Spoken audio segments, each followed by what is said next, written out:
Toyota Fortuner அப்படின்னு ஒரு car இருக்கு. ஒரு காரை தயாரிச்சு அதை விற்கிறாங்க அப்படின்னா அந்த நிறுவனத்துக்கு 45,000 ரூபாய் தான் ப்ராஃபிட் வருது. அந்த கார் விலை கிட்டத்தட்ட 45 லட்சம். 45,000 ரூபாய் தான் அந்த ப்ராஃபிட் வருது அவங்களுக்கு. ஆனா அரசாங்கத்துக்கு வரிகள் மூலமா 18 லட்சம் போகுது. அப்பனா நீங்க பாத்துங்க, ஒரு நாள் முழுக்க உழைக்கிற வாரத்தை 45,000 ரூபாய் சம்பாரிச்சா அரசாங்கம் உட்கார்ந்த இடத்துல 18 லட்சம் சம்பாதிக்கிறாங்க. ஸோ வரிகள் அப்படின்றது வந்து ஒரு டைரக்டாவும் நிறைய வரிகள் இருக்கும், இன்டைரக்டாவும் நிறைய வரிகள் இருக்கும். இப்போ ஒரு உதாரணத்துக்கு நீங்க டைரக்டா ஒரு வரி பே பண்ணுவீங்க. சரி, உங்க வியாபாரம் நடத்துறதுக்கு உங்களுக்கு ஒரு கேமரா வேணும், அந்த கேமரா வாங்க போறீங்க, அந்த கேமரால வந்து நிறைய வரிகள் இருக்கும். ஸோ இந்த மாதிரி நீங்க செலவு பண்ற ஒவ்வொன்றுத்துலயுமே வந்து வரிகள் வந்து அதிகமா இருக்கும். ஸோ அதனால நீங்க அந்த ஓவரால் நெட் எஃபெக்ட் பாத்தீங்கன்னா உங்களுக்கு வந்து கண்டிப்பா வந்து எல்லாருக்குமே வந்து அந்த வரிகளுடைய சுமை வந்து அதிகமாக தான் இருக்கும். இப்போ அந்த சுமையானது கடைசியா யார் மேல வந்து அதிகமா இருக்கு? வாங்கக்கூடிய மக்கள் மேலயா இல்ல அந்த நிறுவனங்கள் மேலயா? கடைசியில மக்கள் தானே அந்த பணம் கொடுத்து வாங்குறாங்க. கண்டிப்பா அது எந்த ஒரு நிறுவனமும் அவங்களுடைய லாபம் பார்ப்பாங்க.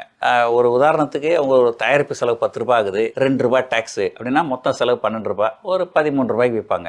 டாக்ஸ் 9 ரூபாய்னா 10 ரூபாய் தயாரிப்பு செலவு, 9 ரூபாய் டாக்ஸ்னா 19 ரூபாய்னா அவங்க 20 ரூபாய்க்கு விற்பாங்க. ஸோ கண்டிப்பா வந்து at the end of the day பொதுமக்களாக நாம தான் எல்லாத்தையுமே பே பண்றோம். அது முக்கியமா சில விஷயங்கள்லாம் பாருங்க, பெட்ரோல் டீசல் விலைகள்லாம் ரொம்ப அதிகமா இருக்கு. பெட்ரோல் டீசல் விலை அதிகமா இருக்குதுன்றது வந்து நம்ம பெட்ரோல் போடும் போகும்போது மட்டும்தான் நம்ம அதிகமா டாக்ஸ் கொடுக்குறோம்னு நினைக்கிறோம். அது உண்மை கிடையாது. நீங்கள் வாங்குகின்ற ஒவ்வொரு பொருளுமே ஏதோ ஒரு ஊர்ல தயாரிச்சு இன்னொரு ஊருக்கு டிரான்ஸ்போர்ட் ஆகுது. லாரி மூலமாவோ, ட்ரெயின் மூலமாவோ, பஸ் மூலமாவோ ஏதோ டிரான்ஸ்போர்ட் ஆகுது. அப்ப அந்த டிரான்ஸ்போர்ட் காஸ்ட் வந்து நீங்க பயன்படுத்துற ஒவ்வொரு பொருள்லயுமே ஆட் ஆகுது. ஆட் ஆகும்போது ஒவ்வொரு பொருளுமே வந்து விலை அதிகமா இருக்குது. அப்போ நீங்க வந்து பெட்ரோல் விலை அதிகம்ன்றது வந்து முக்கியம் கிடையாது. நம்ம வந்து பெட்ரோல் போடுறோம், பெட்ரோலுக்கு ஒரு முன்ன வந்து ஒரு 1000 ரூபாய்க்கு பெட்ரோல் போட்டு இப்போ 1500 ரூபாய் பெட்ரோல் போறோம்னா நம்ம ஒரு 500 ரூபாய் தான் எக்ஸ்ட்ரா செலவு பண்றோம்னு நினைச்சுக்கணும். ஆனா அது உண்மை கிடையாது. நீங்கள் வாங்குகின்ற ஒவ்வொரு பொருளுமே ஏதோ ஒரு இடத்துல தயாரிச்சு இன்னொரு இடத்துக்கு டிரான்ஸ்போர்ட் ஆகி தான் வருது. எதுவுமே உங்க வீட்டுக்கு பக்கத்துல யாரும் எதுவும் தயாரிக்கிறது இல்லை. அப்போ அது வந்து அந்த மாதிரி குமுலேட்டிவ் எஃபெக்ட். ஸோ அது மாதிரி இது ஒரு அரசாங்கத்தினுடைய ஒட்டுமொத்த கொள்கை வந்து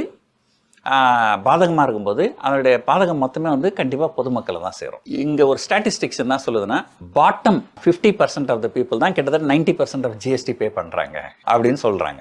அதில் இன்டைரக்ட் டாக்ஸஸ் தான் அதிகம். இன்டைரக்ட் டாக்ஸ் ஆட்கள் வாங்குற பொருட்களில் தான் அதிகமான. ஒரு உதாரணத்தை சொல்கிறேன் பாருங்க. எங்கள் கிராமத்தில் ஒரு இளம் விதவை ஏதோ அரசாங்கம் கொடுக்குற ஒரு 1000 ரூபாய் 1500 ரூபாய் அதை கொடுக்குறாங்க அரசாங்கத்தில். அதை வச்சு தான் குடும்பம் நடத்துகிறாங்க. அவங்களுக்கு ஒரு குழந்தை இருக்குது. அந்த குழந்தைக்கு போய் ஒரு பிஸ்கெட் வாங்கலாம்னா அதில் வந்து 15% வரி.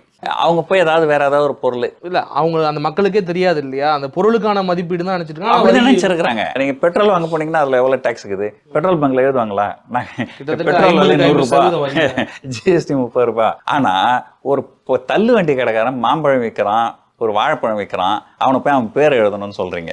இது வந்து எந்த வகையில நியாயம்? அதனால கண்டிப்பா வந்து இந்த நாடு டாக்ஸ் டெரரிசம் கண்ட்ரி அப்படின்னு தான் வந்து உலகத்துல நிறைய பேர் நினைக்கிறாங்க.